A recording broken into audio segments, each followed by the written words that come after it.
not using any of those, right? No, we're gonna use all of it. Well, Where's most of it. Andy? Lunch without Andy. Oh. So hey everybody, it's not quite lunch with Andy, but I'm Danny, and we got Nick and Nathan and John. Have we ever actually introduced ourselves on camera ever? Maybe, Lunch with maybe Andy? not. Oh, It's wait, Wednesday. It's today. It's week 5. It's Wednesday of week 5. We've got It's week 5. to check the boxes though. We've got our favorite pizza today.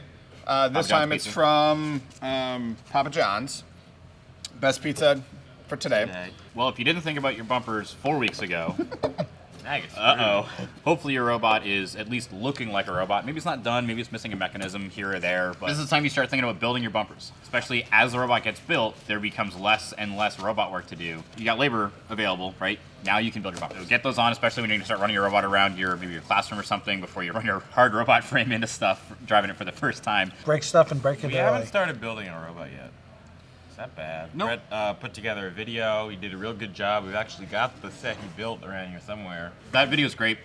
It's like full step-to-step on how to put bumpers on an A134 chassis, which we haven't had before. We've had like kind of paper instructions in the box. Now we have this really good video on how to build it. There's also, the instructions were split out from the main instructions. So if you took that bundle of bumper hardware out and put it aside on the shelf, the instructions are in that bundle. And don't forget, one thing that Brett's mentioned to us about his video is to put the numbers on before you put the fabric onto the bumper itself. Makes Yeah, it a lot so- easier to apply them.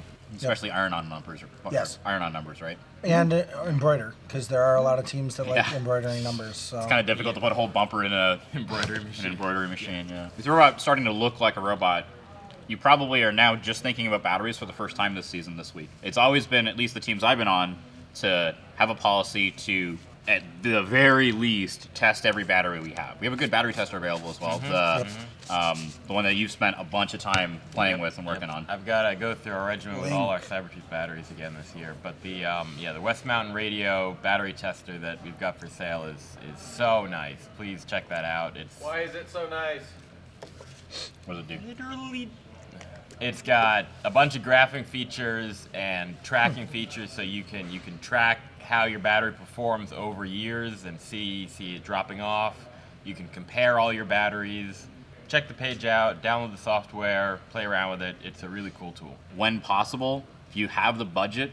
Personally, I would rather buy a bunch of batteries before I bought things like a Limelight or like an expensive, like really important robot thing. But none of those things matter if your batteries are dead. So I would prioritize that in my robot budget every year. And I would, best case is most of your batteries are new, and the ones that are like carrying over from a season, you've at least tested and proven, like, even if your low value test is you've played full match cycles over and over on those batteries, that they survive for whatever your full match duration is. And one of the other things too, if you've bought your batteries from us, for the past few years, we've been putting the battery stickers, which have a lot of really good information about how to take care of your battery, but also the date in service, where you just write on a Sharpie on that sticker what date that battery went into service. So you're not guessing, oh, is this a 2018 battery? Is this a 2020 battery?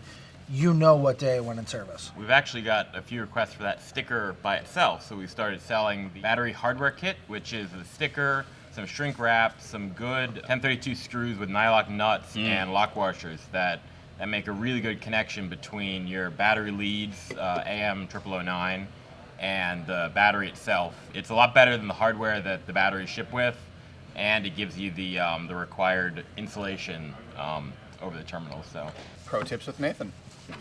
You got a 3D printed thing there. What could that be possibly? I was looking at that thread about improvements to the kit chassis, and a lot of people were talking about the nylock nuts on the drive axles and how it's sometimes a pain to get to them, especially after you've built all this structure around your robot. I was like, all right, how can we solve this? At least for this season, our solution is a 3D printed little nut holder. It's a 9/16 hex pocket. Press the nylock nut in, and it's got 2 rivet holes on standard 1875 hub spacing, just kind of our arbitrary spacing for this. You would put your wheel and axle on, and then line this up so these holes don't interfere with any other holes, and then just match drill and put some 1/8 rivets in, and now your nut is permanently affixed to your inside plate, so when you take your axle out to replace your wheel if you need to, the nut stays exactly where it is, and you just put it back in. Yeah, so we're gonna run them this season, and if they work, maybe it becomes a product at some point.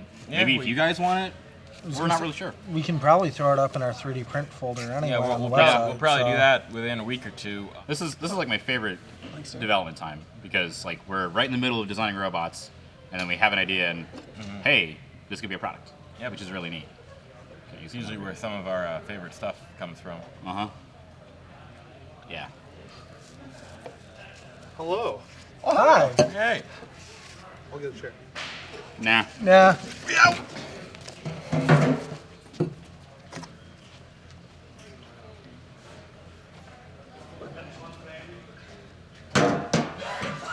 I guess I'm having lunch with Andy.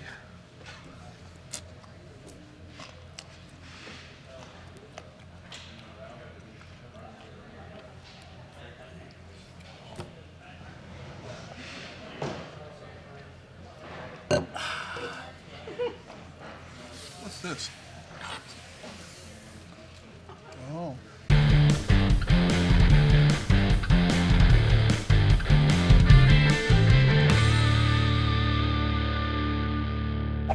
Cut that. We have to cut all that. They're Star Warsers.